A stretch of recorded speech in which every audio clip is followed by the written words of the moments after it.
পাপ আছে যে আমাদের এই পাপের মানে ভোগ করতে হয়, পাপের শাস্তি ভোগ করতে হয়। তবে সামনের দিকে ভবিষ্যৎ ভালো করার জন্য যা যা করা লাগে তবে করার জন্য প্রস্তুত আছি।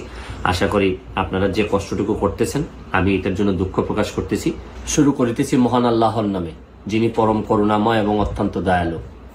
আজকে 2-3 দিন ধরে আমি নিউ ইয়র্কে বসেও আমাদের এলাকা, বিশেষ করে মাধবপুর এবং সোনারঘাটে অনেক লোকজন ফেসবুকে লেখালেখি করতেছে। প্রথম বিষয়টা হচ্ছে গিয়ে যে অনেক পাপ আছে যে আমাদের বাপ চাচারা করার পর আমাদের এই পাপের মানে ভোগ করতে হয়, পাপের শাস্তি ভোগ করতে হয়। যাই এখন অতীতের কথা না বলে এটা দিয়ে শুরু করলাম আর কি। অতীতের কথা না বলে এখন বর্তমান অবস্থায় আসি। আমাকে অনেক জবাবদিহি করা লাগে, আমি জবাবদিহি করার জন্য প্রস্তুত।